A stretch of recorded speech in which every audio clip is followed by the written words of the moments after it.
Bonjour à tous, nous sommes Erev Shabbat Tazria Parashat HaChodesh. Dans notre parasha, nous voyons que pour la première fois, on parle des lois relatives à la pureté et à l'impureté de l'être humain. Et bien, le Midrash nous dit, Amar Rab Samlai, Keshem sheyetzirato shel Adam, achar kol behema chaya va'of.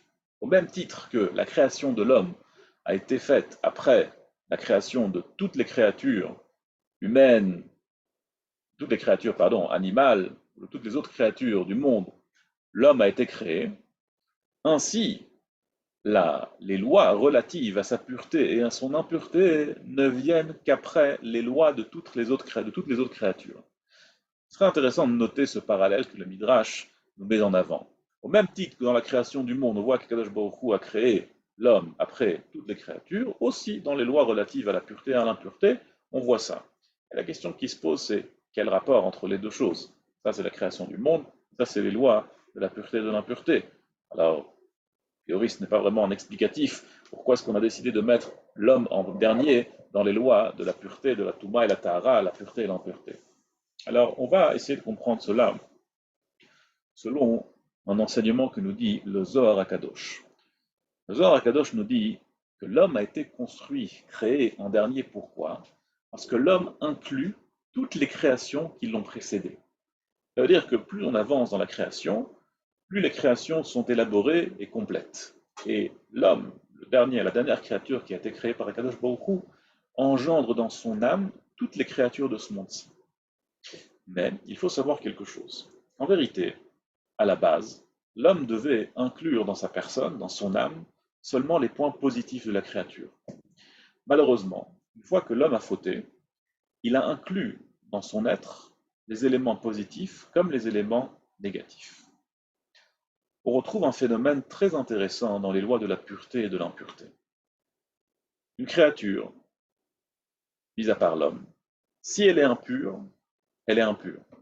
Ça veut dire qu'en aucun cas, on peut rendre pure une créature impure. Si on a par exemple Shmona Shratzim, les 8 insectes que la Torah nous a enseigné qu'ils seront impurs, eh bien, ces créatures-là, aucun moyen de changer leur situation. Elles sont tméot, elles sont impures, et elles vont le rester tant qu'elles sont là. Pour l'homme, c'est pas comme ça. L'homme, il peut se rendre pur. Ça dépend comment, ça dépend quelle sorte d'impureté il a eu. Si par exemple il a juste eu un écoulement impur, alors il suffit d'aller au mikvé. Parfois il lui faut attendre un peu. Parfois il a besoin de la cendre de la vache rousse, s'il a été rendu impur par un mort, qu'on retrouvera très bientôt, Bezrat Hashem. Mais une autre créature que l'homme, c'est terminé. Une fois qu'il est tamé, il est tamé. Il est impur, c'est pour la vie. On voit un autre phénomène. Chez l'homme, il y a différents degrés d'impureté, et on peut arriver à un degré d'impureté très élevé. Par exemple, les créatures impures, comme les Shmona Shratzim, quand elles touchent quelqu'un d'autre, c'est la seule manière de transvaser l'impureté du Sheretz, de la créature impure, à un être humain.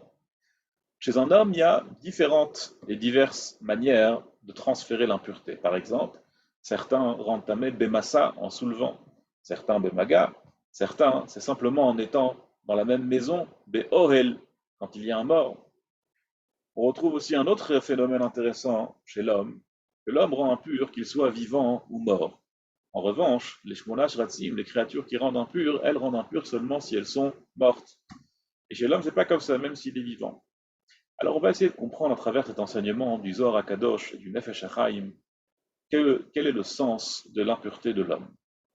En vérité, chaque créature qu'Akadosh Baruch Hu a créée dans ce monde, elle a une seule force, une seule aptitude et une seule capacité.